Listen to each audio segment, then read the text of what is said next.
I am leaving this crime with one clue. Find it yourself. Die, pig. October 17, 1978. The autumn chill had settled over Omaha, Nebraska, turning the air crisp enough that residents kept their windows shut and their business to themselves. The apartment manager at 1205 South 27th Street climbed the stairs to Unit 1205 with a master key in hand, responding to concerns about a tenant who hadn't been seen in days. Carroll Bonnet, a 61-year-old hospital worker, was reliable, the kind of man who showed up for his shift every single day without fail. His absence was out of character. The smell hit first, unmistakable, unforgettable. Then the scene. Bonnet lay naked and face down on his apartment floor, a single stab wound to his abdomen that had ended his life violently. The phone cord was severed. His wallet was gone. Beer cans sat in the kitchen sink. Cigarette butts, not his brand, were scattered across the apartment like calling cards. 3 towels stained with blood and biological matter lay near the body. But it was the handwritten note that stopped investigators cold. Not a plea for forgiveness. Not a confession born from guilt. A taunt. A challenge. A killer so confident in his escape that he'd practically signed his work, leaving fingerprints on the bathroom sink where he'd washed blood from his hands, palm prints on the towels, hair follicles, DNA evidence before DNA analysis even existed as a courtroom tool. The arrogance was breathtaking, and for 30 years it was justified. Because in 1978, before automated fingerprint databases, before DNA profiling became standard, before technology could connect dots across state lines in hours instead of decades, that evidence might as well have been invisible. The Omaha Police Department sent fingerprint cards via teletype to agencies across Nebraska, Illinois, and beyond. Manual searches through filing cabinets full of loops and whirls. Nothing.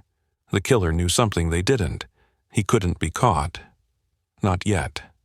Carroll Bonnet's case went cold. The evidence sat in storage. The taunting note mocked investigators from a manila folder. And somewhere, a murderer walked free, confident that 1970s technology would protect him forever. He miscalculated. This case would test the limits of forensic science and one detective's refusal to let a killer's arrogance win. If you're interested in true crime cases where technology finally catches up with evil, make sure to subscribe and hit that notification bell so you never miss a story. Drop a like if you believe justice has no expiration date, and leave a comment telling me, should killers who evade capture for decades face harsher sentences? Let's discuss, because this story proves that some debts take 30 years to collect, but they get collected nonetheless. Carroll Bonnet is 61 years old in October 1978, a Caucasian man of average height and build with the kind of unremarkable appearance that lets someone move through the world unnoticed. His face blends into hospital corridors and grocery store checkout lines. He wears practical, pressed clothes befitting his work. Nothing flashy, nothing memorable, just neat, functional. The uniform of someone who shows up, does the job, goes home. And that's exactly who Carroll Bonnet is. He works at an Omaha hospital. Records don't specify his exact role, but he's been there for years. Long enough that colleagues know his patterns, even if they don't know his stories. He's the kind of person who arrives 15 minutes early for every shift, year after year, without complaint or fanfare. The kind who nods politely in hallways but doesn't linger for small talk. The kind who eats lunch alone, not from unfriendliness, but from preference, or perhaps from a lifetime of learning that solitude is safer than connection. His coworkers would later describe him as reliable, quiet, private, the adjectives of someone who made an impression through absence rather than presence. Carroll lives alone in apartment 1205 at South 27th Street, a working-class Omaha neighborhood where people keep their curtains closed and their voices down. His routine is clockwork. Early morning shift at the hospital, home by evening, dinner for one at a small kitchen table, perhaps a beer. Investigators will find cans in his sink, evidence of modest evening rituals. He doesn't smoke regularly, though he might accept a cigarette in social situations. He keeps his apartment clean, pays rent on time, never causes problems for neighbors. The model tenant who exists so quietly that days can pass before anyone notices his absence. And here's where Carroll Bonnet's story breaks your heart. Not for what's there, but for what isn't. No family comes forward when he dies. No spouse is listed in investigative reports. No children appear in court documents. No siblings hold press conferences demanding justice. Whether Carroll was estranged from family, truly alone in the world, or simply private to the point of invisibility, the result is the same. When he's murdered, there are no voices screaming his name on the evening news. No mother clutching his photograph with trembling hands. No father launching foundations or writing letters to politicians. Just co-workers who notice when he doesn't show up for shift, and an apartment manager who eventually uses a master key to check on a tenant who's been too quiet for too long. This isolation, this quiet, solitary existence, is both Carroll Bonnet's life and his vulnerability. He's the kind of person someone can befriend without suspicion, invite into conversation without others noticing, victimize without immediate alarm. At 61, Carroll's dreams are likely modest. He's approaching retirement age after years of hospital work, perhaps just a few years from Social Security, from stepping away from early morning shifts, from finally having time for hobbies or travel or whatever quiet pleasures he's deferred for decades. Maybe he imagines fishing trips. Maybe he pictures a small garden. Maybe he just wants peace. Instead, in mid-October 1978, a stranger will walk into his apartment, perhaps welcomed in, perhaps forcing entry, and ensure Carroll Bonnet never sees another autumn, never retires, never experiences the quiet dignity of aging without incident in a city he called home. He's the kind of person who deserved to fade peacefully into old age, unremarkable but content. Instead, he becomes a case file, a cold case, a taunting note in a manila folder, a name that almost no one remembers, until technology finally catches up with the man who killed him. Mid-October 1978. The days before October 17th blur together in the case file.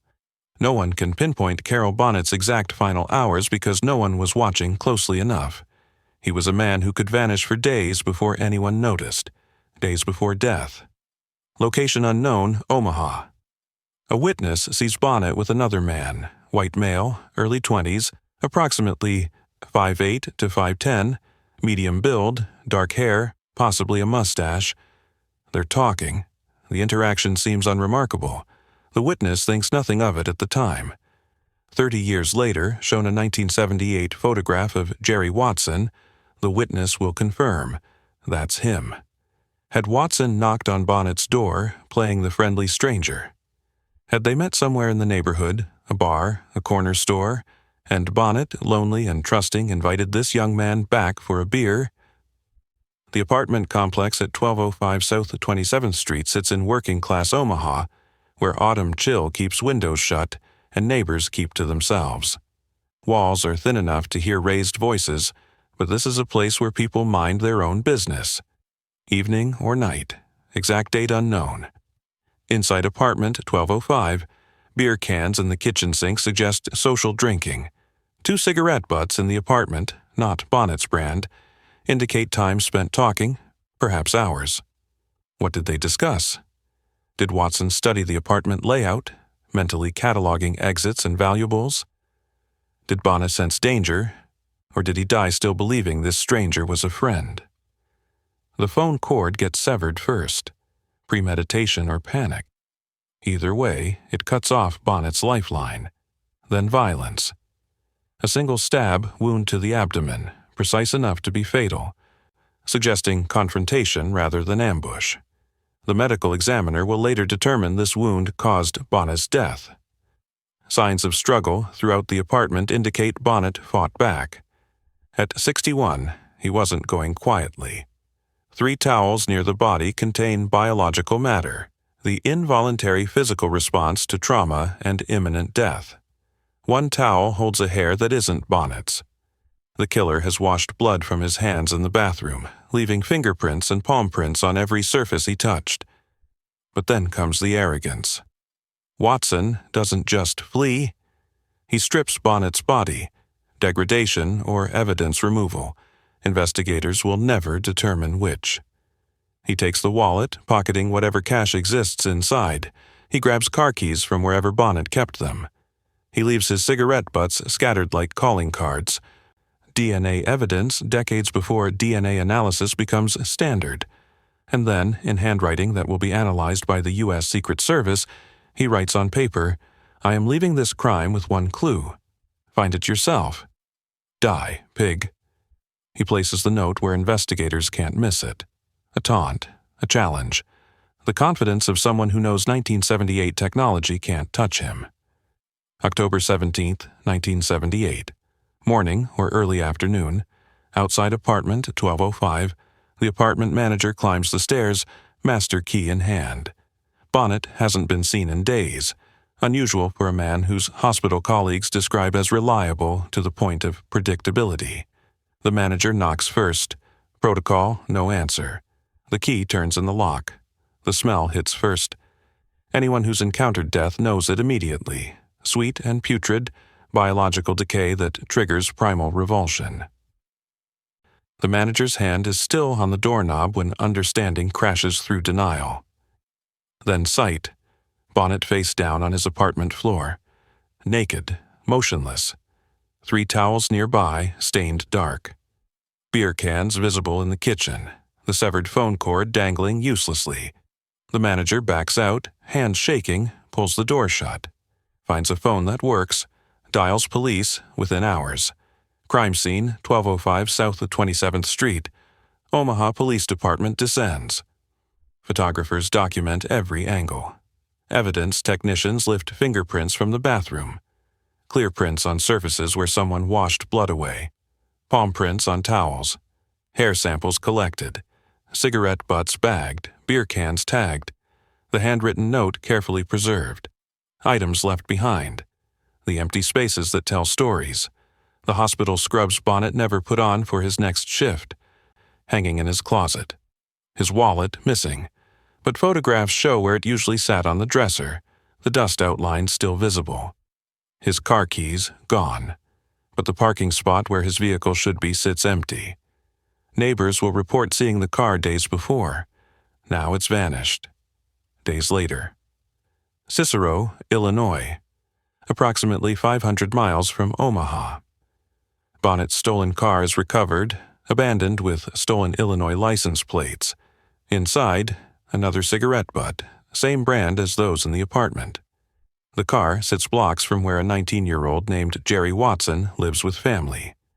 But in 1978, without automated fingerprint systems, without DNA databases, without technology to connect these dots, that proximity means nothing. The evidence goes into storage, the case goes cold, and Carroll Bonnet, who should have been planning retirement, lies in a morgue instead, murdered by a stranger who gambled on 1970s technology protecting him forever. The Omaha Police Department did everything right. Let that sink in before the frustration builds. They photographed the crime scene from every angle. They lifted fingerprints from the bathroom where the killer washed blood from his hands. They collected the cigarette butts, the hair on the towel, the beer cans, the severed phone cord, that taunting note. They documented evidence with the meticulous care of investigators who knew this case mattered. And then they sent fingerprint cards via teletype to agencies across Nebraska, Illinois, Iowa, and beyond. Waited for responses, checked manual databases, found nothing.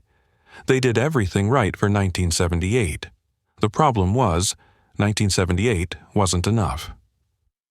EFIS, the FBI's integrated automated fingerprint identification system, wouldn't launch until 1999, 21 years too late for Carroll Bonnet. In 1978, fingerprint matching meant human technicians comparing loops, whorls, and arches on physical cards stored in filing cabinets. If your suspect's prints weren't in the specific county, state, or federal database you manually requested, they might as well not exist. Jerry Watson's fingerprints existed, filed somewhere in Illinois criminal records after early arrests, but without automated cross-referencing between states, without digital databases that could search millions of prints in hours, those prints were invisible to Omaha investigators. DNA analysis, barely emerging as forensic science, not court-admissible, not reliable for criminal prosecution in 1978. Those cigarette butts with Watson's saliva were just cigarette butts, biological evidence waiting for technology to catch up to their secrets. The evidence to solve this case existed from day one. The technology to read it wouldn't exist for decades. Early investigation focused on Bonnet's limited social circle, hospital co-workers, neighbors, anyone with grudges or conflicts. The witness who saw Bonnet with a young man days before death suggested familiarity, not random stranger violence. Investigators reasonably assumed someone local, someone in Bonnet's orbit, someone with motive. They weren't wrong. Watson had spent time with Bonnet before killing him. But this focus on Omaha residents consumed weeks of investigation, while the actual killer drove to Illinois, abandoned the car blocks from his home, and resumed his criminal career uncaught. Time wasted checking alibis of hospital staff. Weeks. Time searching Bonnet's background for enemies. More weeks. Time that Watson used to establish distance and normalcy. That handwritten note, "I am leaving this crime with one clue. Find it yourself. Die, pig." The killer's arrogant signature was eventually lost. 33 years of storage, personnel changes, evidence room moves, and somewhere between 1978 and 2011, the physical note disappeared. By the time Watson stood trial in August 2011, prosecutors couldn't present the actual note. They read from a U.S. Secret Service handwriting analysis report describing it.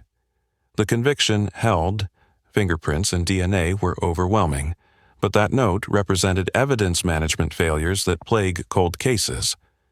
Paper deteriorates. Storage systems change. Items get misfiled. What else was lost?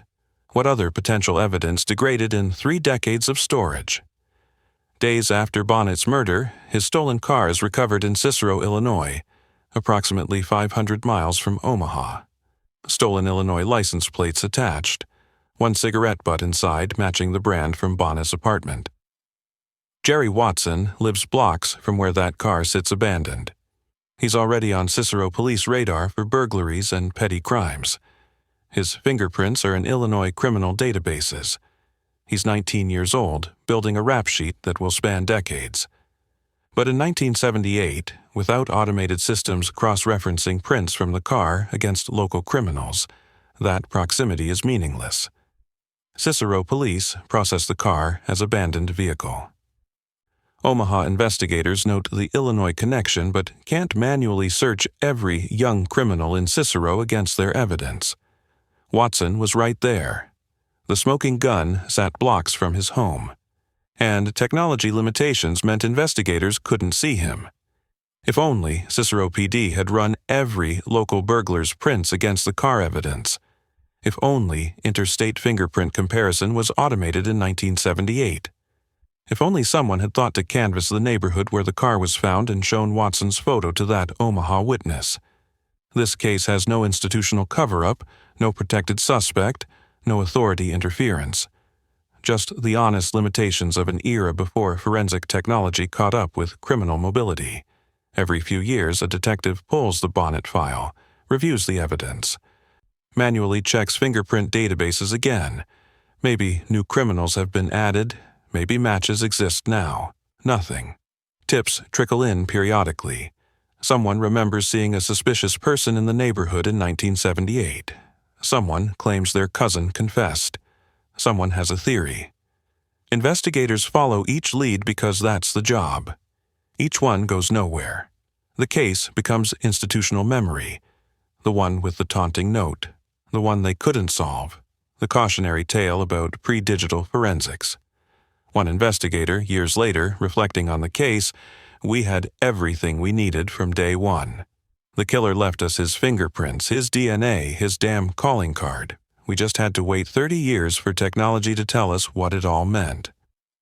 The 3 if only moments that haunt this case. If only IAFIS had existed in 1978. Watson's fingerprints would have matched within hours instead of decades. He'd have been arrested before his 20th birthday instead of his 51st. If only the car recovery in Cicero had triggered deeper investigation of local criminals. Watson was right there, blocks away, already building the record that would eventually identify him. If only DNA analysis had been court admissible in 1978, those cigarette butts were sitting in evidence bags, waiting for science to catch up to their secrets. The failure wasn't investigative incompetence. The failure was being born in the wrong technological era, both for Bonnet, who died when forensics couldn't catch his killer, and for Watson, who killed when forensics couldn't catch him yet. Technology doesn't just solve cases. It defines which eras murderers can hide in. There is no mother in this story. No father holding press conferences, voice breaking as he pleads for information.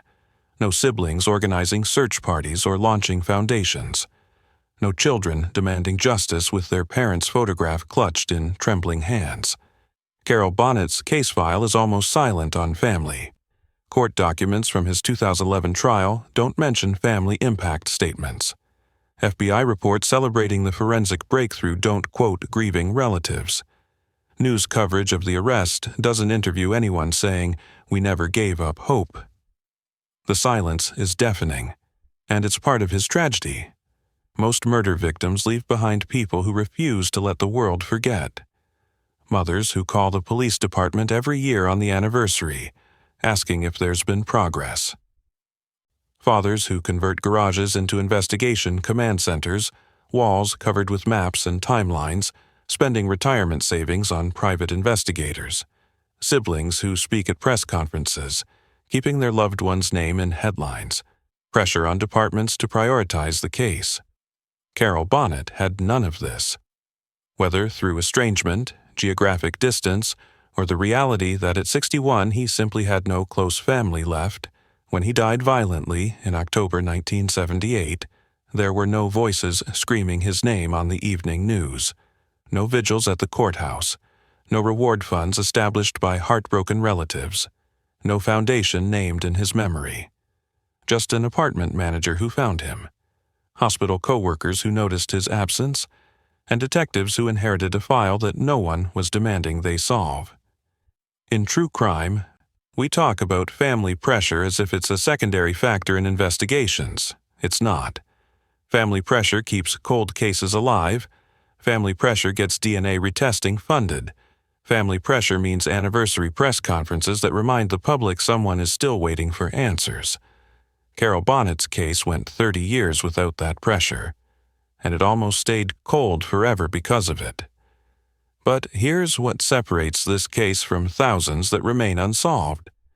The Omaha Police Department refused to let the absence of family advocacy equal the absence of justice. When Detective Douglas Herold reopened the investigation in 2009, he became Carroll Bonnet's advocate.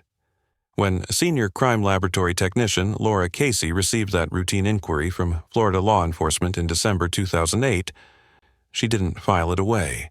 She saw an opportunity to resubmit evidence to IAFIS, the automated fingerprint system that hadn't existed when Bonnet was killed. They didn't do this because family members were calling weekly. They did it because institutional pride demanded it. Because the taunting note, "Find it yourself. Die, pig," was an insult to every detective who'd touched the case. Because technology had finally caught up, and letting that evidence sit unused would be its own form of injustice.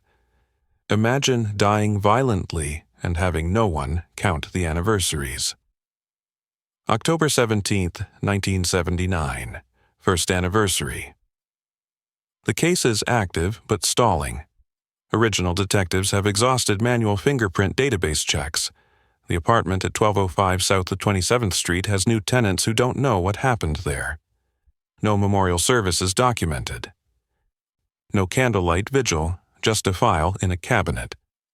October 17, 1983. 5 years.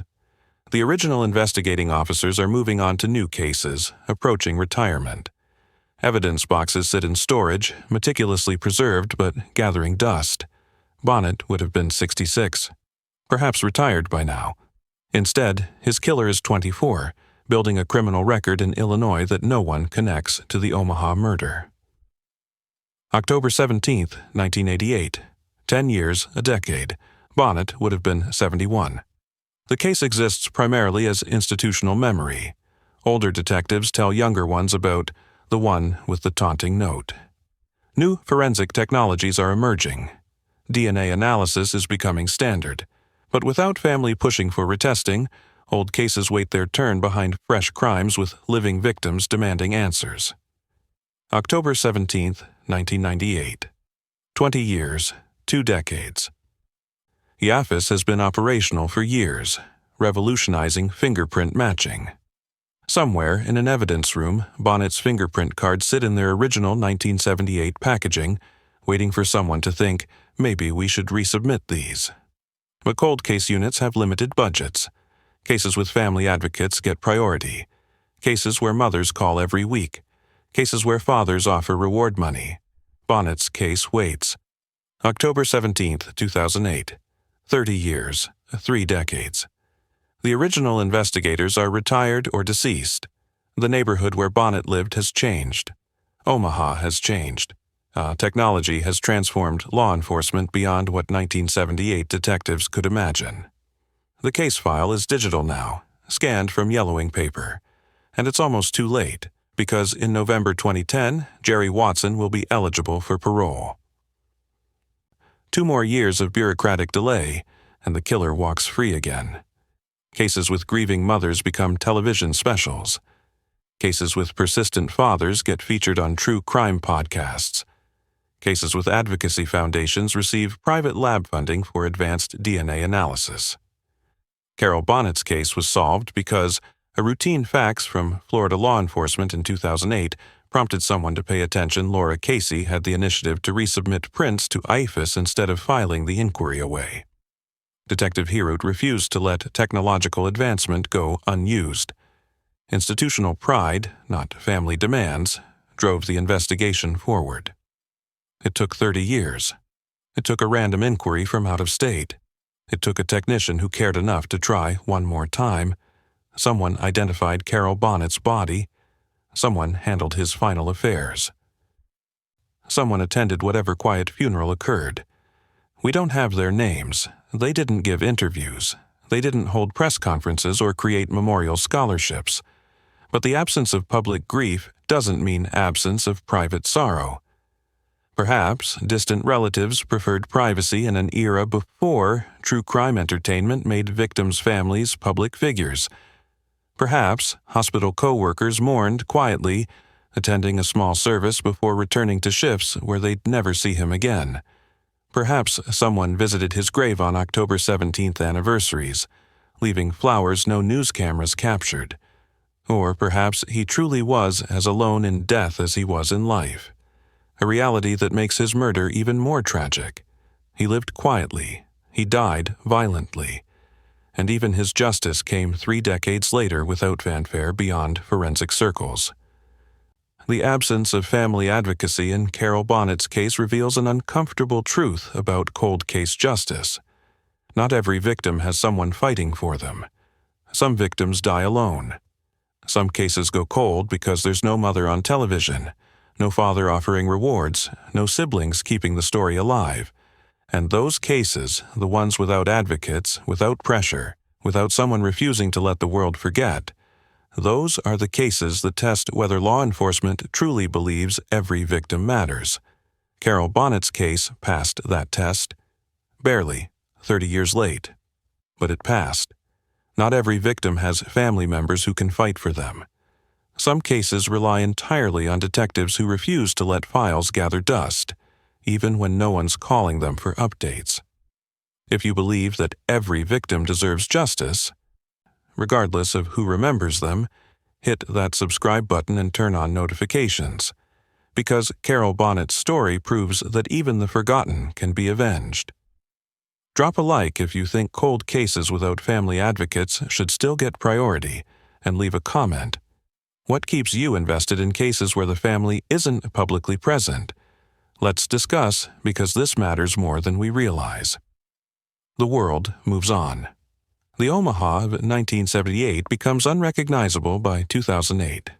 The neighborhood around 1205 South 27th Street ages, buildings renovated or demolished, new construction replacing old landmarks.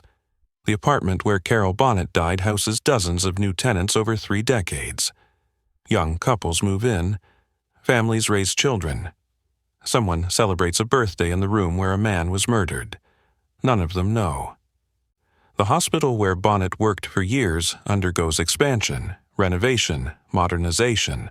Staff who knew him retire or die. New generations of healthcare workers fill corridors that would mean nothing to them if someone mentioned his name. South Omaha's population shifts and changes.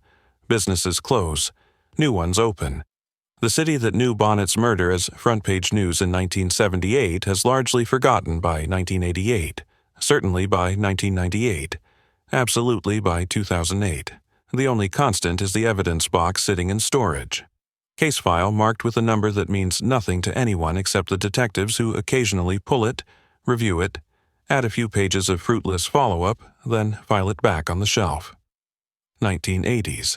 DNA analysis emerges as forensic science, but isn't yet court-admissible or standardized. Those cigarette butts in evidence bags contain genetic information that exists but can't be read reliably. 1999. IAFIS, the FBI's integrated automated fingerprint identification system, goes fully operational after years of development. The system that will eventually catch Jerry Watson now exists. But with millions of unsolved cases nationwide, backlogs are massive. Old cases wait for triggers. Family pressure, media attention, anniversary reviews, or simple chance. Early 2000s, DNA profiling becomes standard. CODIS, the combined DNA index system, expands. Touch DNA analysis advances. Forensic genealogy emerges. Each technological leap means old evidence can tell new stories. The comparison is staggering. In 1978, fingerprint matching required manual comparison of physical cards, took weeks or months of requests to multiple jurisdictions, and depended entirely on whether your suspect's prints happened to be in the specific databases you checked. By 2008, IFIS can search millions of prints digitally and return results in hours. Evidence that yielded nothing in 1978 could, by 2008, identify a killer within a single work shift. The technology existed, the evidence existed, they just needed to meet. The original 1978 investigating officers retire through the 1980s and 1990s. Some carry the Bonnet case like personal failure, the one they couldn't crack, the one with all that evidence that went nowhere. They attend retirement dinners where younger detectives ask about famous cases, and this one comes up. Remember that hospital worker with the taunting note? We ever solved that? No, they never did. New police chiefs take over Omaha PD through the decades. New administrations mean new priorities. Funding for cold case units fluctuates with budgets and politics. Some years, dedicated teams review old files. Other years, cold cases sit untouched while resources focus on fresh crimes. By 2008, the Bonnet case has passed through the hands of dozens of investigators. Each one reviews the file, notes the frustrating abundance of evidence that led nowhere in 1978, adds their own attempts to the growing record, then moves on to cases with better prospects. The pattern becomes predictable. New detective assigned spends weeks reviewing 30-year-old reports, manually checks updated databases, finds nothing, adds notation to file, closes folder. The case file grows from inches to feet thick. Thousands of pages documenting 3 decades of dead ends. 1985, 7 years. Cold. A new detective reviews the case as part of department-wide cold case initiative. Spends 3 months re-interviewing witnesses whose memories have faded. checking fingerprint databases that still don't include Watson's Illinois records in searchable form. The taunting note gets sent for updated handwriting analysis, inconclusive without a suspect to compare against. Result: case remains unsolved. File notation reads, "All investigative leads exhausted, awaiting new information or technological advancement." 1993, 15 years. DNA technology has advanced significantly. The cigarette butts and hair are sent for analysis. Early DNA extraction is possible, but profiles can't be compared against sufficient databases to be useful. The attempt yields genetic information, but no matches. It's like having a phone number with no directory to search. Result: promising technology that isn't quite there yet. Another dead end. 2003, 25 years. Major cold case review triggered by CODIS expansion. Old evidence from multiple cases gets retested with modern DNA protocols. Bonnet's evidence yields a clear DNA profile from cigarette butts, definitively not Bonnet's DNA, proving killer left biological evidence. But running profile through available databases returns no matches. Watson is in Illinois prison system by this point, but apparently his DNA hasn't been collected or uploaded to searchable databases yet. So close. Result: confirmed evidence of unknown suspect, still unidentified. Each review ends the same way: more frustration, more documentation, no resolution. Unlike murders with family advocacy, Bonnet's case doesn't become local legend. No ghost stories about apartment 1205, no urban legends, no anniversary vigils, no true crime books or television specials keeping his name alive. The case exists primarily in institutional memory. Old-timers at Omaha PD who remember that weird one with the note. The forensic techs who use it as training example about evidence preservation. The occasional journalist who stumbles across it while researching local crime history. When mentioned at all, it's as cautionary tale about pre-digital forensics. Here's what we couldn't solve before IAFIS existed.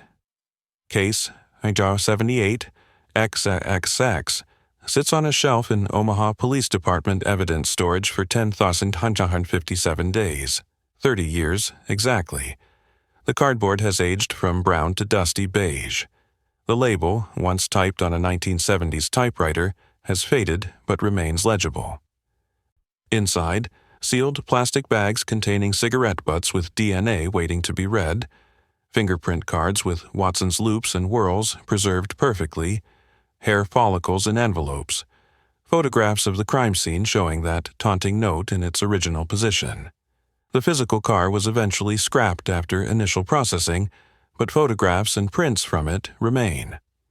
That box is archaeological evidence, artifacts from an era before forensic technology could interpret their meaning, a time capsule waiting for the future.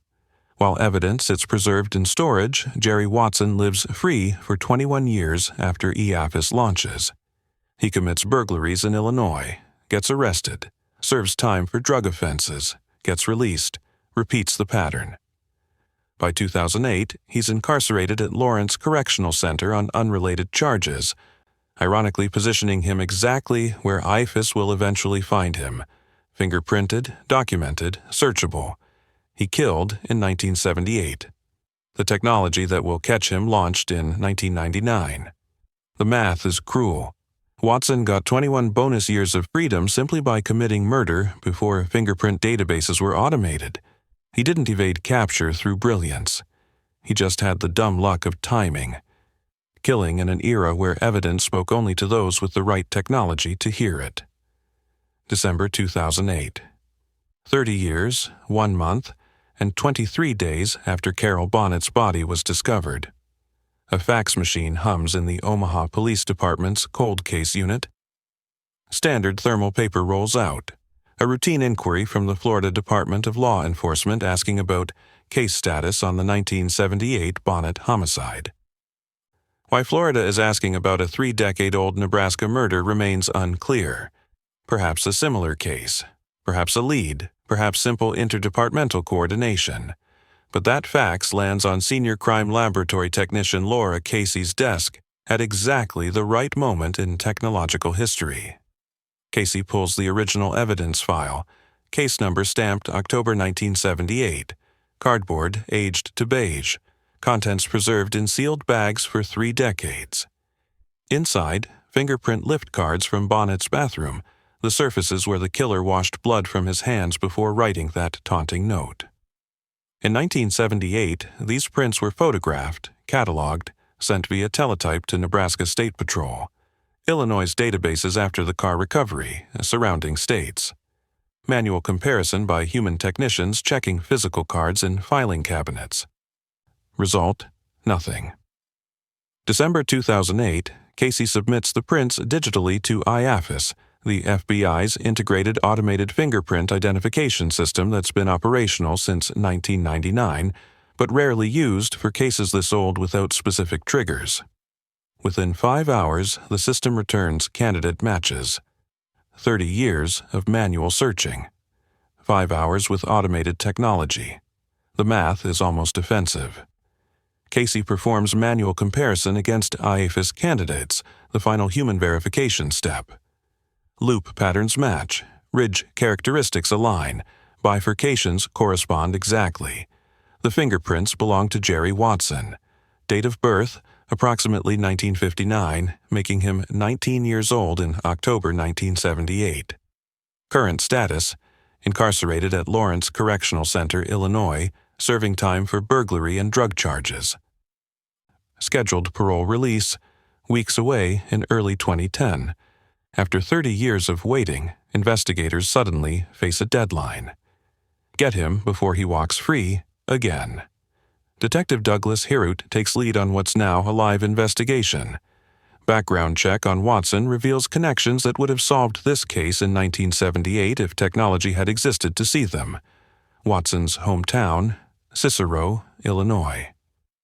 The exact Cicero where Bonnet's stolen car was recovered days after the murder.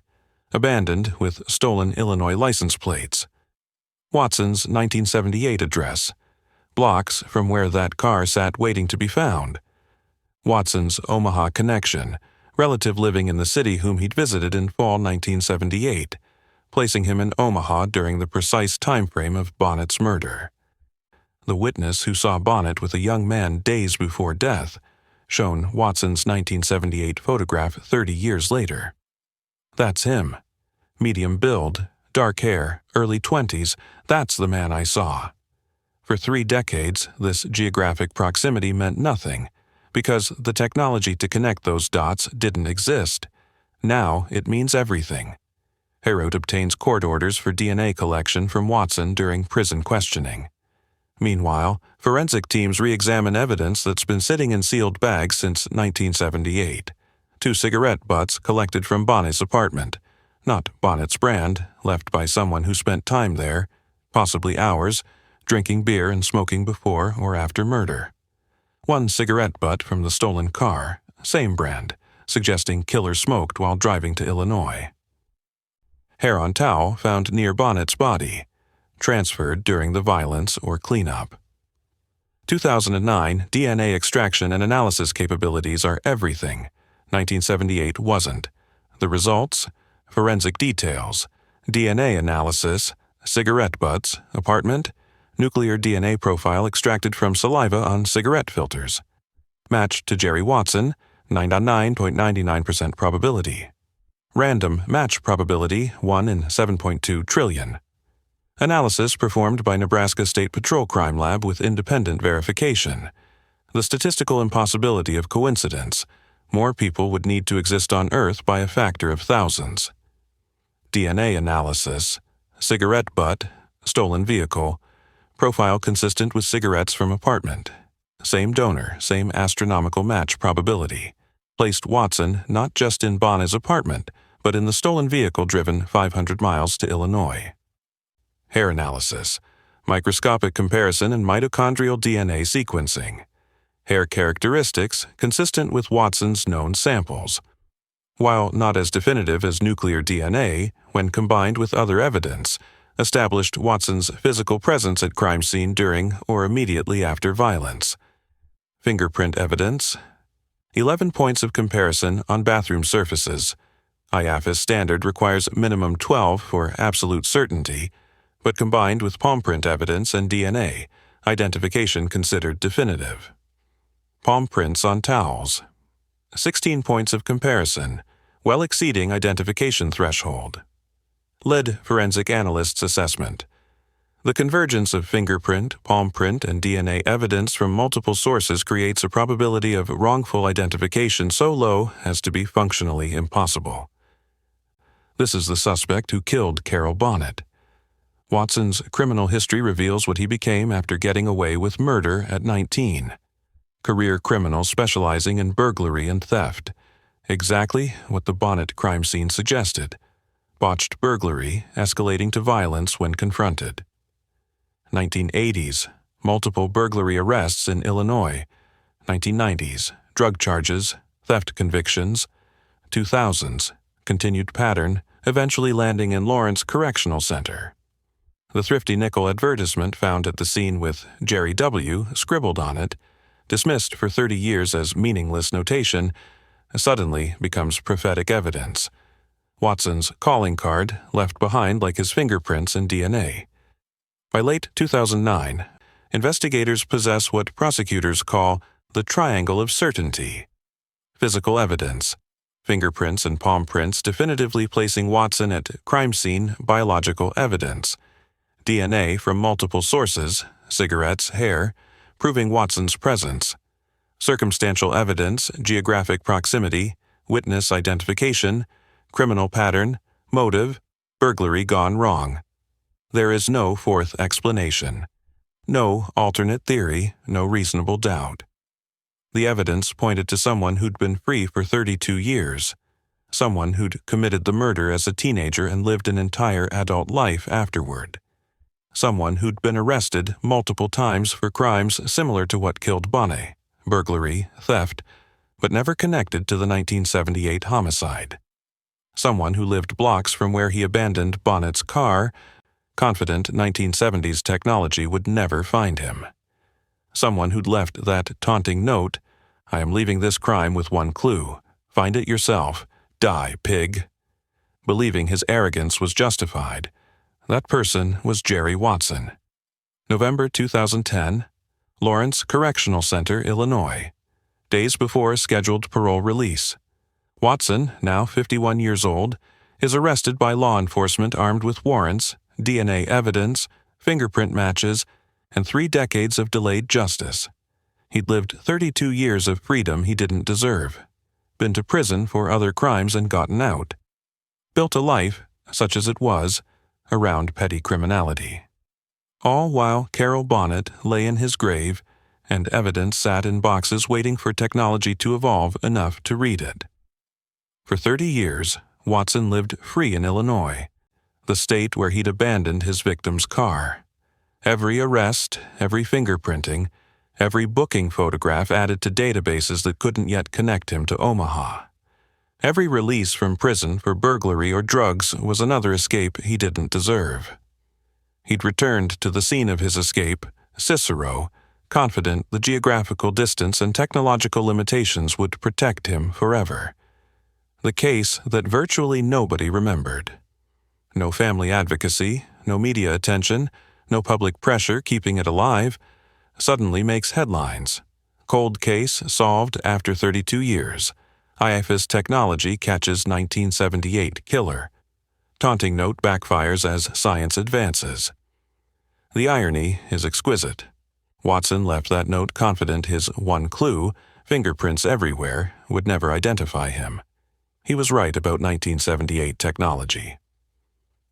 He gambled on forensic science standing still. He lost that bet because technology doesn't stand still. And 32 years late, Carroll Bonnet finally has a name attached to his murder. With Watson identified, Detective Douglas Herold and prosecutors began the meticulous work of transforming 30-year-old evidence into a prosecutable case. Every witness needed re-interviewing. Every piece of evidence required modern forensic verification. Every connection needed documentation that would hold up in court. This wasn't just about proving Watson killed Carroll Bonnet. It was about proving it beyond reasonable doubt 3 decades after the crime. The original witness, recontacted 2010. The person who'd seen Bonnet with a young man days before the murder, their statement filed in 1978 but never pursued because investigators lacked a specific suspect to match, was located and re-interviewed.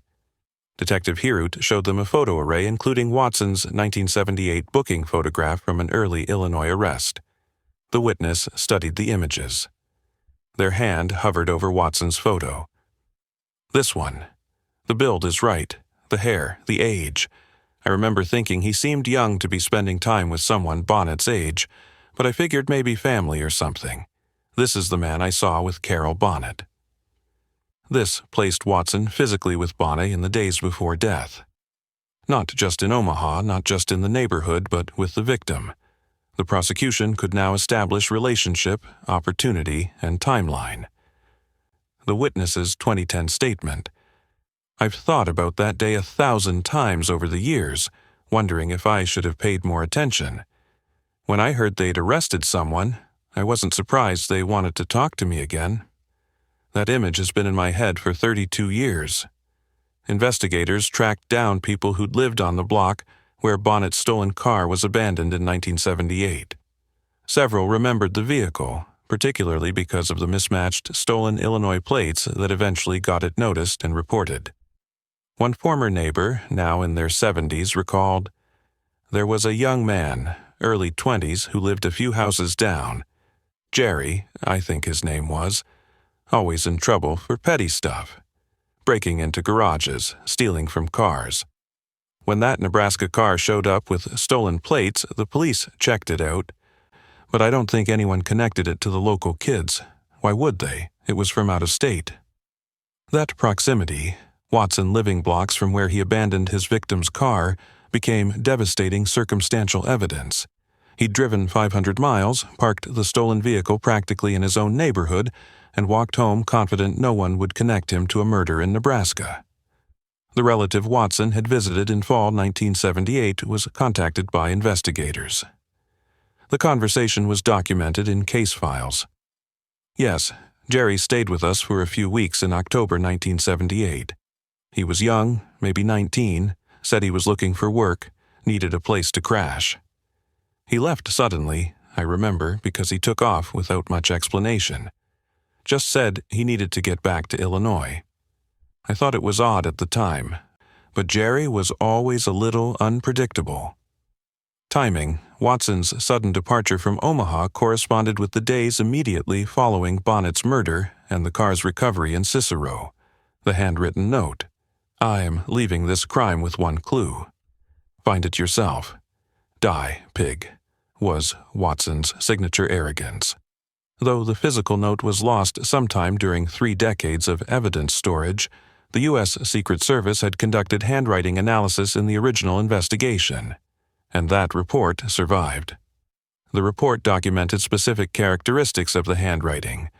Right, slanted script with heavy pressure.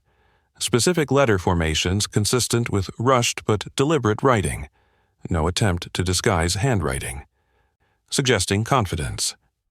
Tone analysis, confrontational and contemptuous toward law enforcement.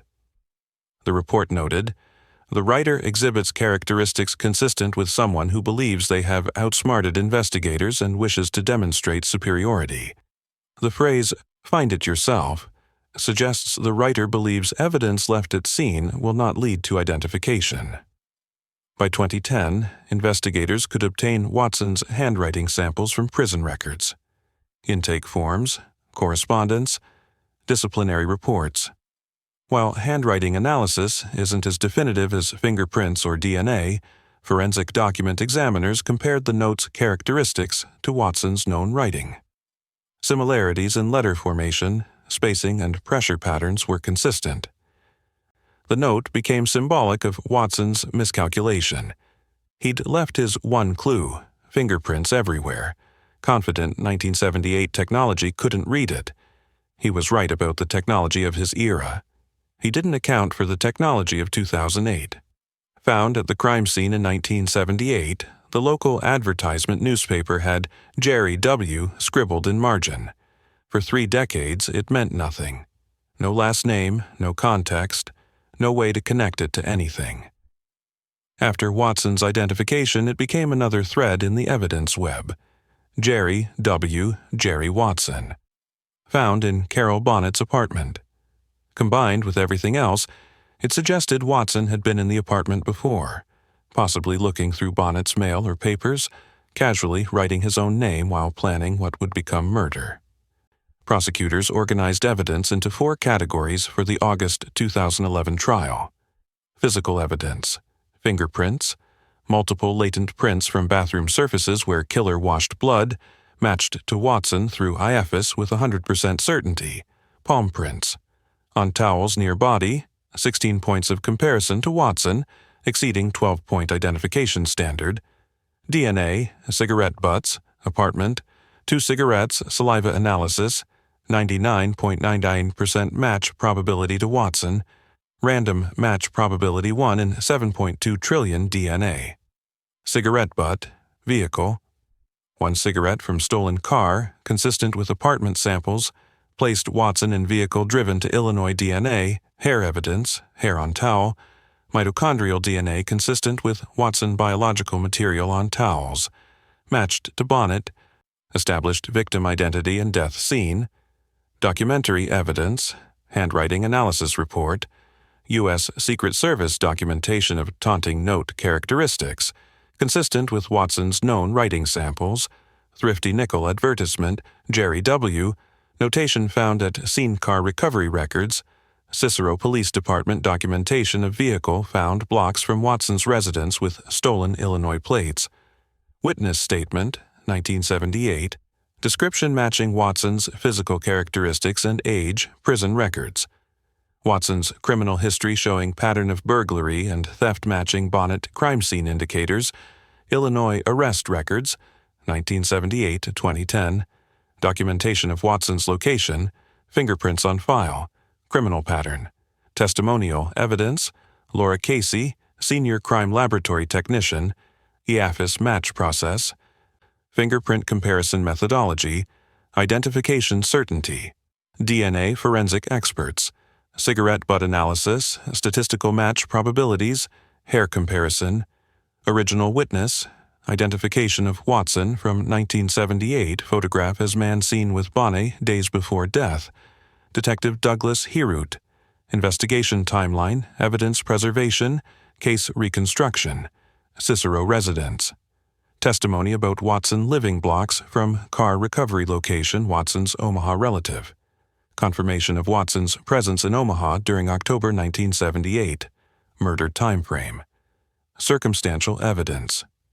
motive, burglary gone wrong, stolen wallet and car, severed phone cord, evidence of confrontation, opportunity, Watson visiting Omaha relative in fall 1978, placed him in city during exact time frame geographic connection, car recovered blocks from Watson's Illinois home, he had means and knowledge to drive there, pattern evidence, Watson's 30-plus year criminal history of burglary and theft matching MO at Bonnet scene behavior pattern, Watson's criminal escalation from property crime to violence when confronted, consistent with Bonnet confrontation scenario, physical evidence placement, Watson's fingerprints, DNA, and hair all found at scene and in vehicle, impossible to explain through innocent contact, 1978, fingerprints lifted and sent via teletype. No match found.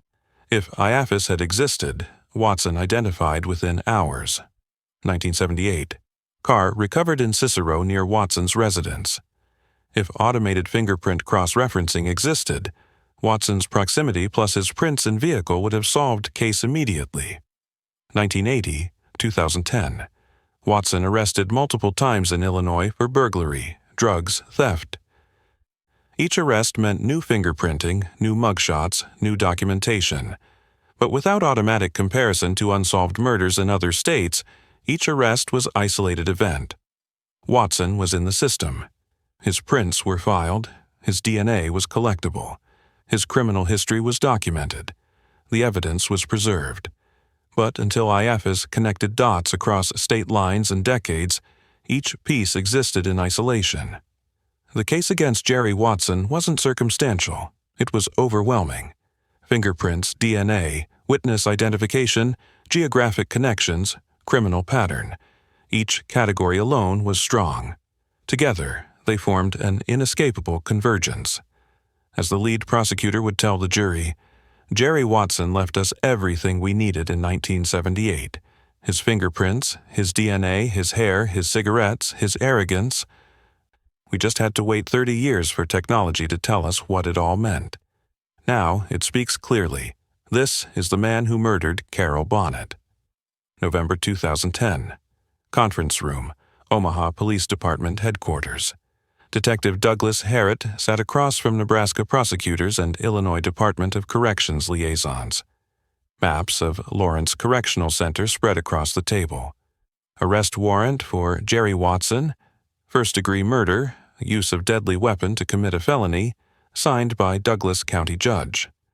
The situation was unusual. Their suspect was already incarcerated, serving time for burglary and drug charges. But timing was critical. Watson's scheduled parole release, days away. After 32 years of waiting, they now faced a deadline measured in hours. Strategy was straightforward. Serve the warrant at the prison before Watson walked free. Coordinate with Illinois Corrections to ensure he couldn't be transferred or released during the window. Obtain court orders for DNA collection to confirm the IFAS match and 1978 evidence analysis. At 9:00 a.m., he wrote and Nebraska investigators departed for Illinois. The arrest, Lawrence Correctional Center, November 2010, mid-morning. Lawrence Correctional Center sits in rural Illinois. Concrete and razor wire, the temporary home of men serving time before release back into society. Jerry Watson, 51 years old, had been counting days until parole. Burglary and drugs, familiar charges from a familiar pattern. A few more days, and he'd walk out those gates like he had before, multiple times over 3 decades.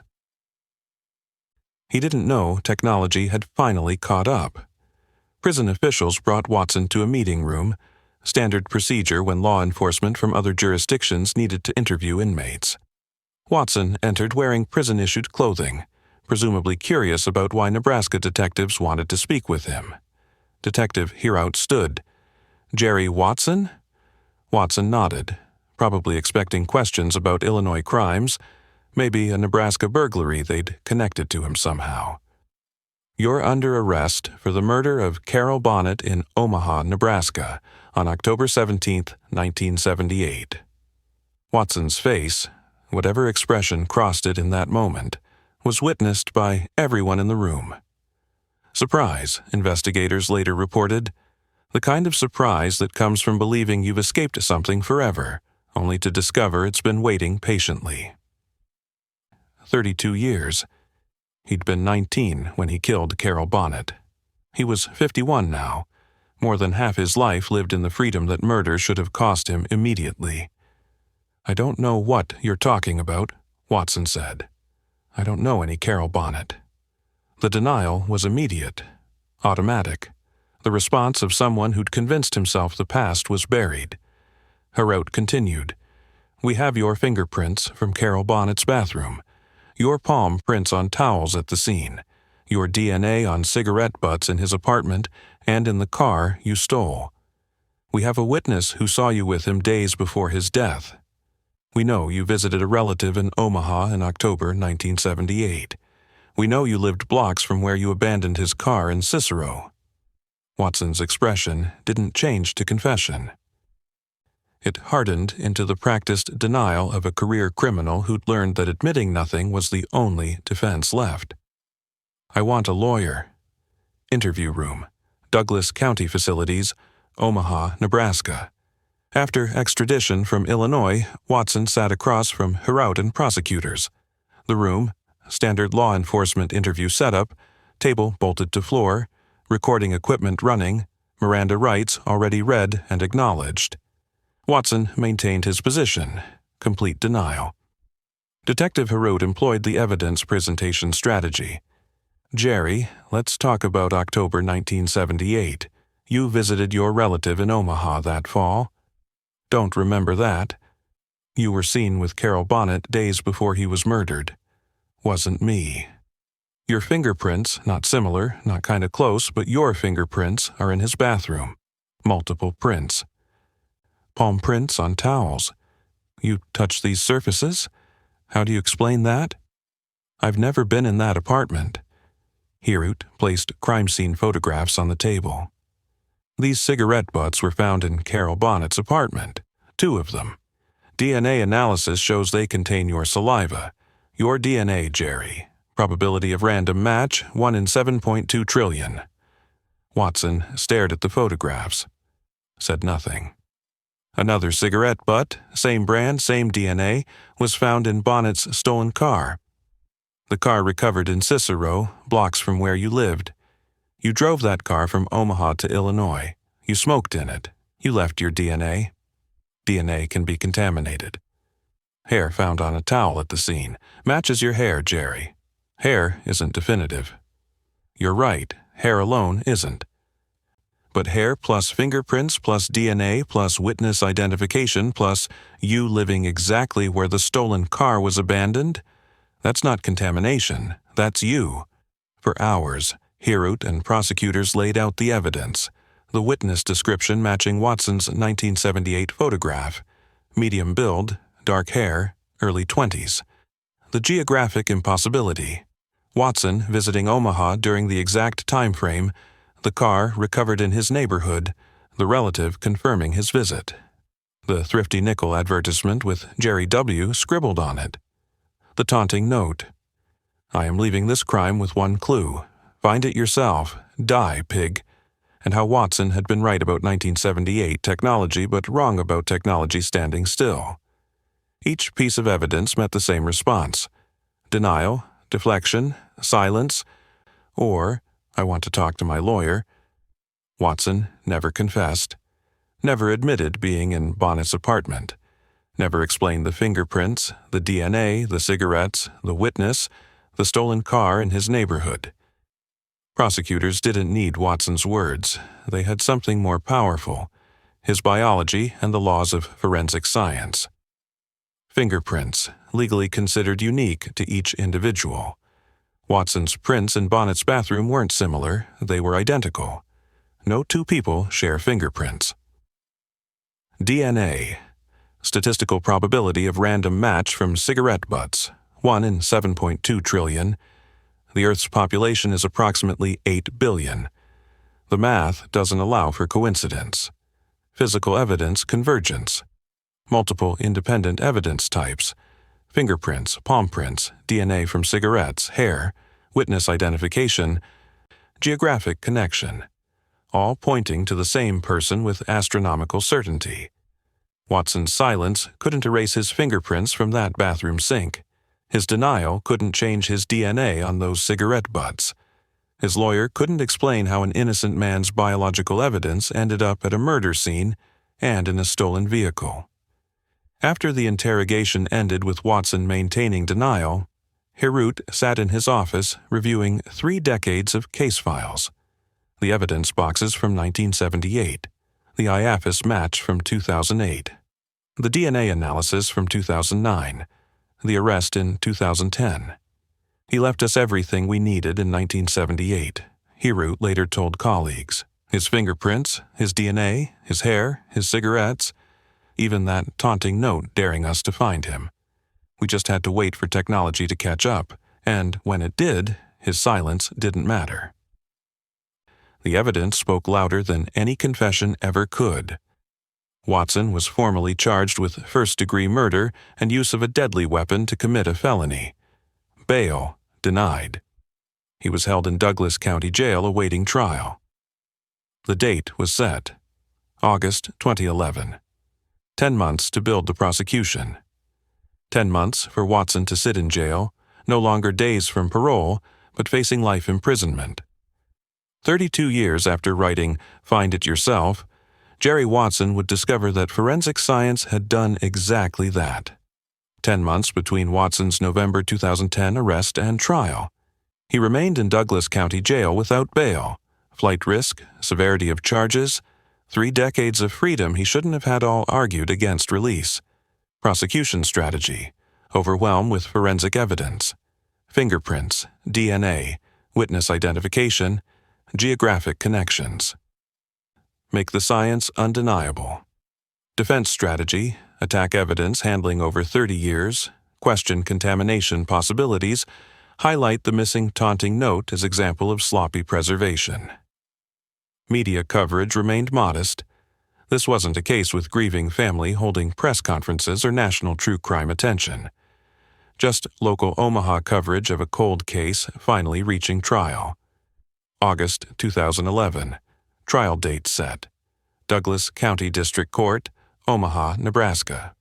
August 2011, 9:00 a.m.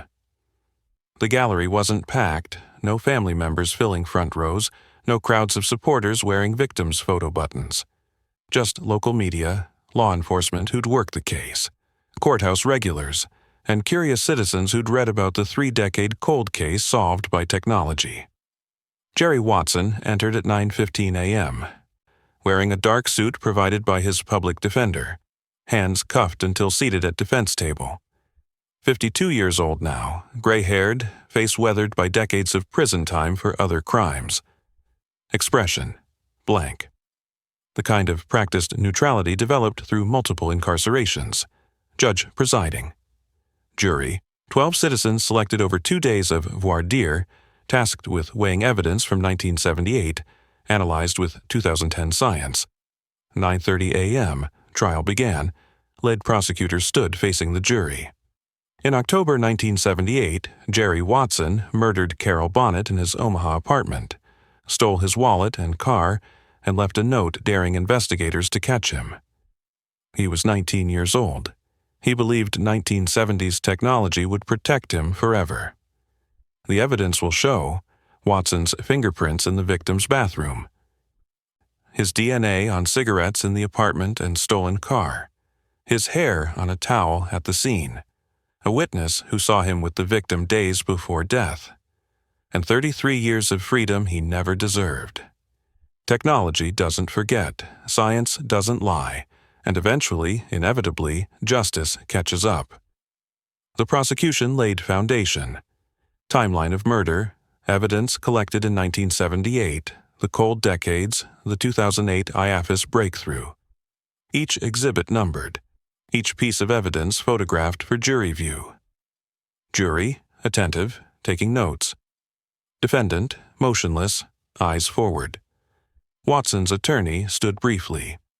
The prosecution will show you evidence from 1978, evidence stored for over 30 years, handled by dozens of people, moved through multiple evidence rooms. They'll ask you to trust that contamination never occurred, that chain of custody was perfect, that technology from 2010 can definitively read evidence from 1978. We ask you to hold them to their burden, proof beyond reasonable doubt. But the defense offered no explanation for how Watson's fingerprints, DNA, and hair all independently ended up at Bonnet's crime scene and in his stolen car.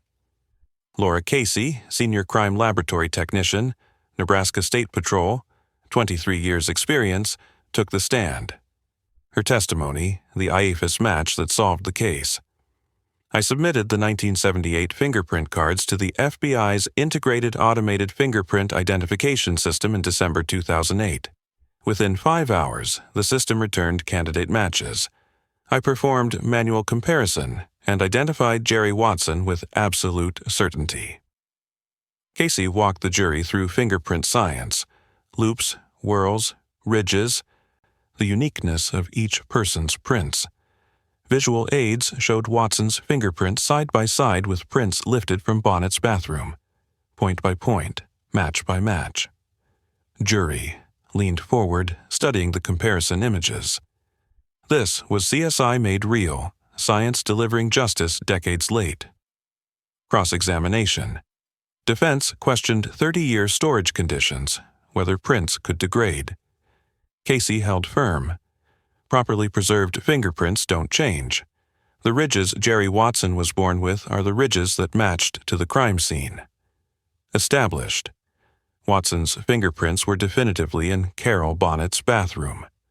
DNA forensic experts testified about cigarette butts and hair analysis. The statistics were staggering.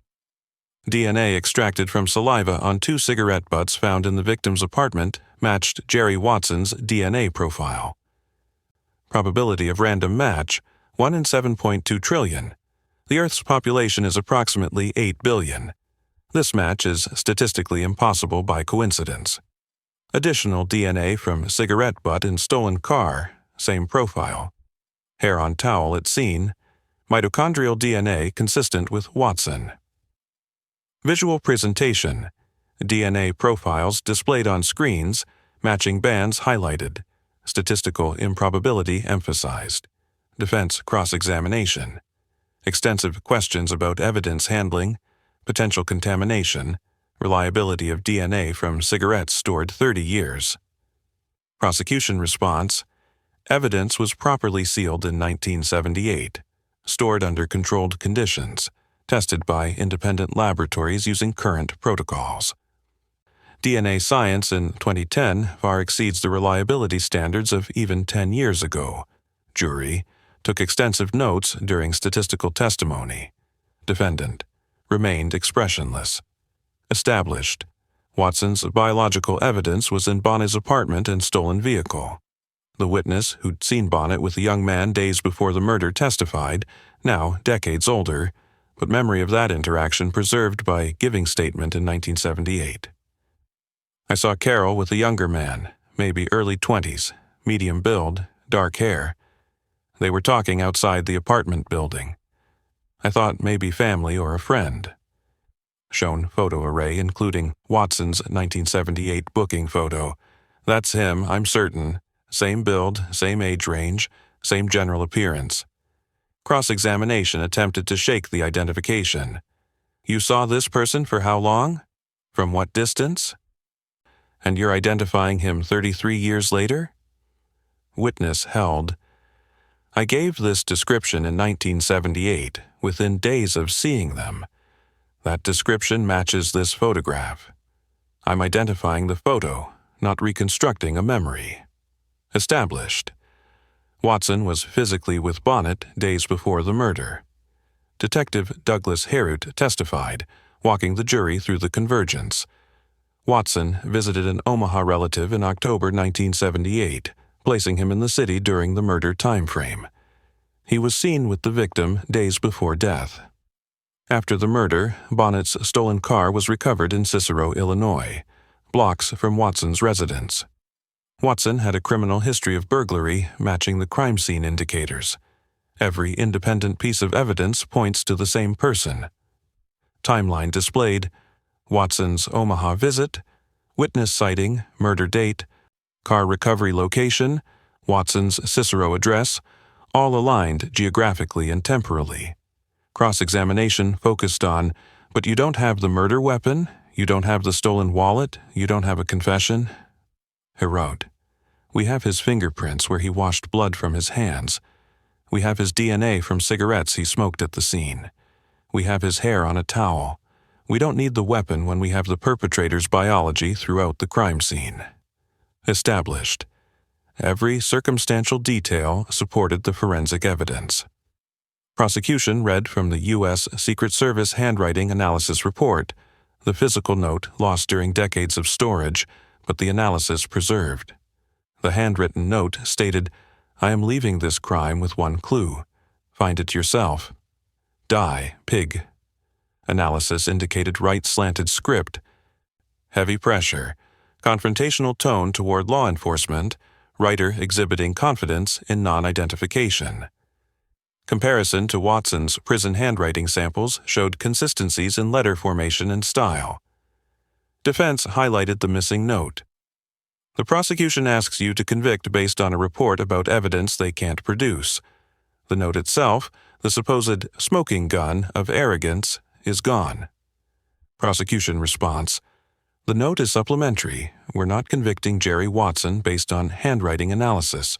We're convicting him based on his fingerprints in the victim's bathroom.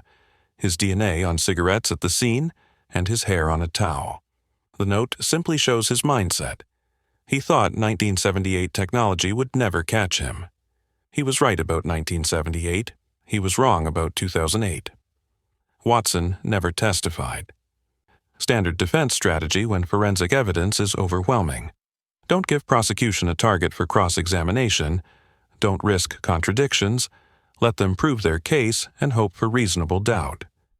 The prosecutor addressed the jury for 45 minutes. Jerry Watson walked into Carroll Bonnet's apartment in October 1978. He murdered a 61-year-old hospital worker. He stole his wallet and car. He wrote a note daring us to catch him. And then he lived free for 32 years. Walked through the evidence systematically. His fingerprints, not similar, not close, but his exact unique fingerprints, are in the bathroom where he washed blood from his hands. His DNA from cigarettes he smoked is in the apartment and in the stolen car. 1 in 7 trillion chance of coincidence. His hair is on a towel at the scene. A witness saw him with the victim days before death. The stolen car was found blocks from his home. The defense asks you to doubt, but doubt requires possibility. What's the possible innocent explanation for all of this? There isn't one. The evidence doesn't suggest Jerry Watson killed Carroll Bonnet. It proves it beyond any doubt, reasonable or otherwise.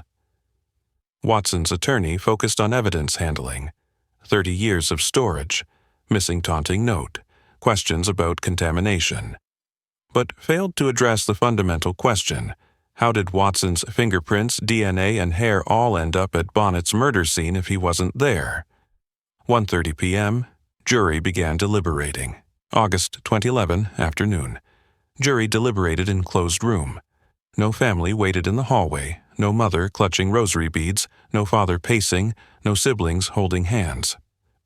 Just Detective Hirut, Laura Casey, prosecutors reviewing notes, and Watson's attorney preparing for either outcome. Outside the courthouse, local media trucks, small crowd of curious onlookers, but nothing like the circus of high-profile trials. The deliberation was relatively brief given the complexity. Hours, not days. The forensic evidence was simply too overwhelming for extended debate. 4:47 p.m., verdict reached. August 2011, 5 p.m. Jury filed back into courtroom. Gallery filled, Hirut and Casey in attendance. Watson stood beside his attorney, wearing the same suit, expression unchanged from opening day. Absolute silence. Judge: has the jury reached a verdict? Foreperson: we have, Your Honor. Long pause. Courtroom held its breath. On the charge of first-degree murder in the death of Carroll Bonnet, how do you find the defendant? Guilty. Watson's face. No change, no emotion, no surprise. Just the blank acceptance of a career criminal who'd finally run out of appeals and luck. On the charge of use of a deadly weapon to commit a felony? Guilty. Detective Hirut's shoulders dropped. Tension held for months, finally released. Laura Casey nodded once, vindicated by science. Prosecutors remained professionally composed, but satisfaction evident. After 33 years, after technology advancement transformed impossible to inevitable, after evidence waited patiently in storage. Jerry Watson, guilty of murder. The date itself delivered poetic justice.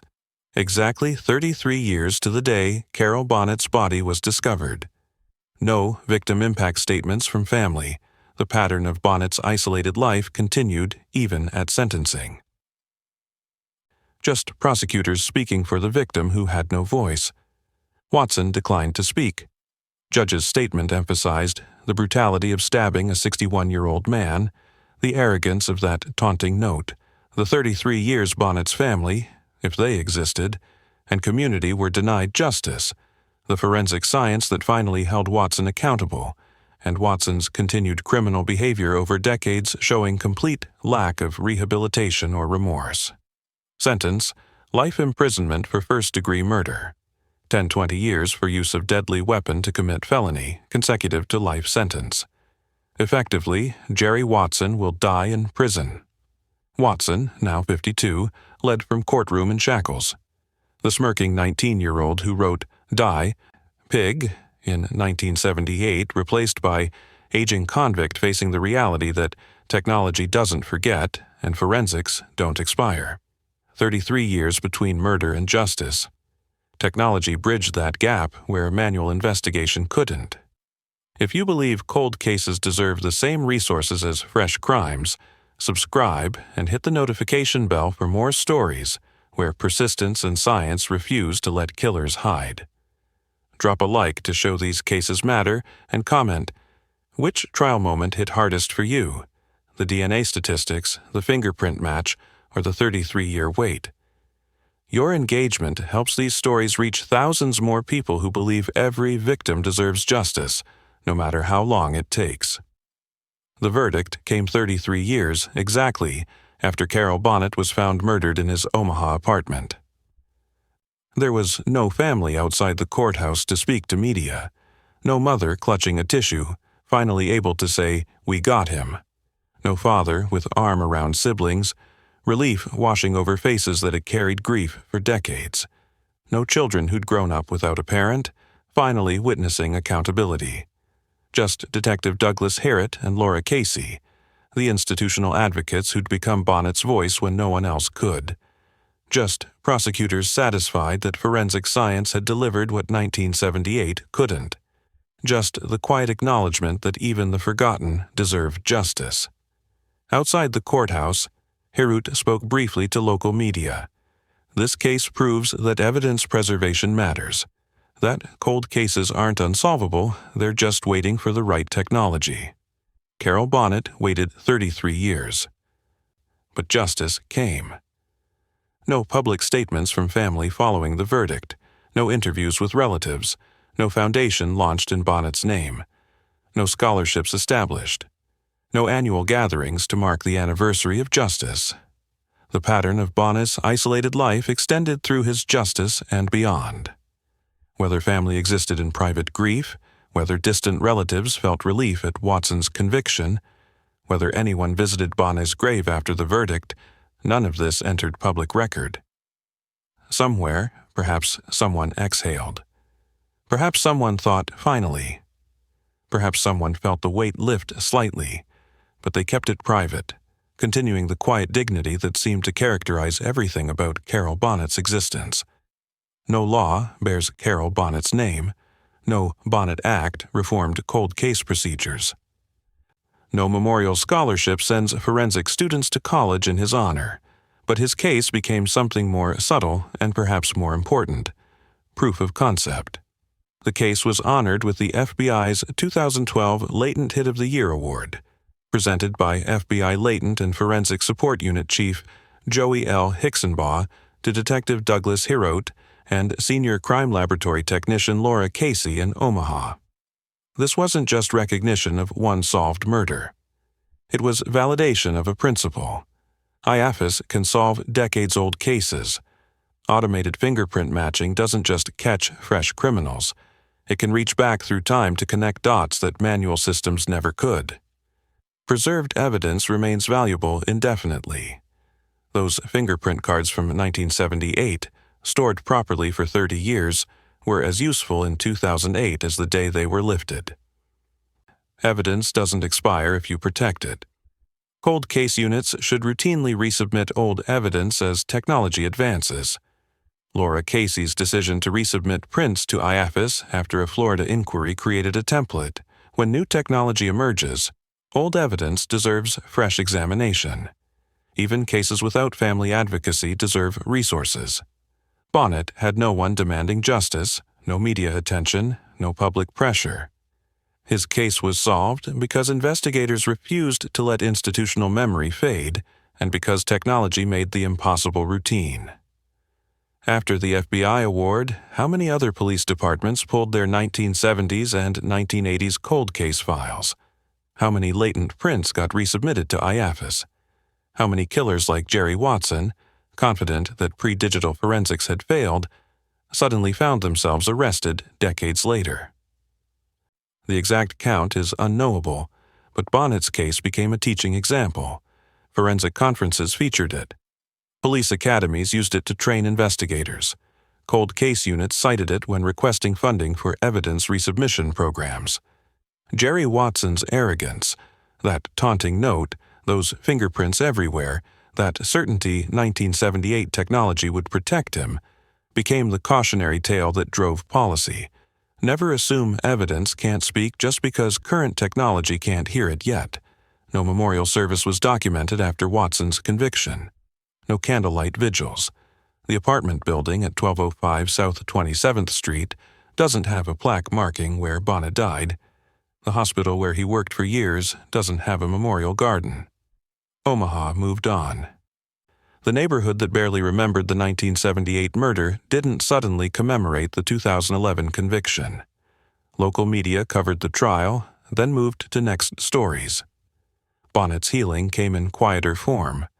Case files marked closed, convicted, instead of cold, unsolved. Detectives no longer carrying the weight of unfinished business. The institutional satisfaction of knowing that one of Nebraska's longest cold cases finally had resolution. Jerry Watson, now approximately 67 years old, is serving his life sentence in a Nebraska state prison facility. Exact location isn't publicly updated for inmate safety, but likely Nebraska State Penitentiary or similar maximum security institution. Life imprisonment for first-degree murder, plus 10-20 years consecutive for use of deadly weapon to commit felony. Parole eligibility, never. He will die in prison. 2013. Direct appeal to Nebraska Supreme Court, denied.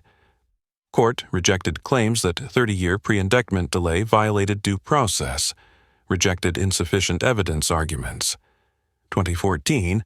Post-conviction motion alleging ineffective assistance of counsel, failure to hire experts, inadequate investigation, denied without evidentiary hearing. 2017. Post-conviction appeal, affirmed by Nebraska Supreme Court. Watson has exhausted his legal options. The forensic evidence was too overwhelming, the legal procedures too sound, the time delay too justified by technological limitations that courts acknowledged were legitimate. The 19-year-old who stabbed a 61-year-old hospital worker wrote a taunting note and thought he'd gotten away with murder will spend his final decades behind bars. No more burglaries. No more drugs, no more freedom. Just aging in a cell, paying the debt 33 years late. Carroll Bonnet would be 109 years old in January 2026 if he'd lived. He never got his retirement.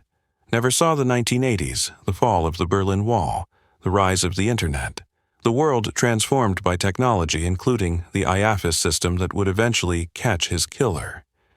Never experienced the simple dignity of aging peacefully in a city he'd called home. What would his life have looked like? Would he have eventually reconnected with family or made new friends in retirement? Would he have discovered hobbies, traveled, found contentment in old age? We'll never know. That's what murder steals. Not just years, but possibilities. Not just life, but every moment that should have followed. Bonnet lives on in FBI forensic training materials, teaching the importance of evidence preservation and IAFIS utilization, cold case investigation textbooks, using his case as example of technology solving seemingly impossible cases, police academy curricula, emphasizing that fingerprints don't expire, DNA waits patiently, and justice has no statute of limitations. This story, being told to you now, ensuring that Carroll Bonnet isn't forgotten. His legacy isn't a foundation or a law. It's proof that every victim matters, even those who die alone, even those without advocates, even those forgotten by everyone except the detectives who refused to close the file. Jerry Watson gambled on 1970s technology protecting him forever. He lost that bet because technology doesn't stand still. Right now, in 2026, there are cold cases sitting in evidence rooms with DNA, fingerprints, or trace evidence waiting for technology that doesn't exist yet. Touch DNA analysis improvements, genetic genealogy advances, AI pattern recognition, forensic techniques we can't imagine. And somewhere, killers who think they got away with it in 2000 1995, 1985, 1978 are counting on databases not updating, evidence not being retested, cold case detectives not caring about old files. They're making the same mistake Watson made. Evidence speaks when technology listens. That cigarette butt from 1978 contained Watson's DNA from the moment he discarded it, but DNA analysis couldn't read it for decades. Those fingerprints on the bathroom sink were Watson's unique patterns from the instant he touched them, but IAFIS didn't exist to match them for 21 years. The evidence was always talking. We just had to develop ears to hear it. The evidence box from October 1978 sits in Nebraska archives now, marked Closed, Convicted, in the red stamp across faded cardboard. Inside, sealed bags containing cigarette butts that told their secrets 30 years late. Fingerprint cards that went nowhere for decades before finding their match. Hair follicles that waited patiently for genetic analysis to exist. Carroll Bonnet's apartment at 1205 South 27th Street houses new tenants living new lives, unaware of the history beneath their feet. The hospital where he worked has been renovated, expanded, modernized. The neighborhood has changed, but his case file endures as testament. Science doesn't forget. Forensics don't age.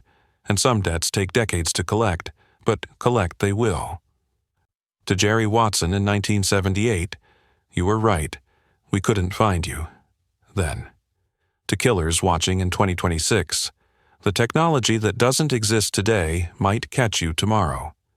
Evidence doesn't expire. Justice doesn't have a statute of limitations. And someone, somewhere, is still working your cold case.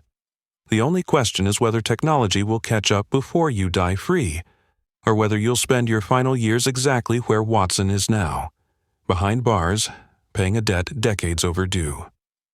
Carroll Bonnet had no family demanding justice on television.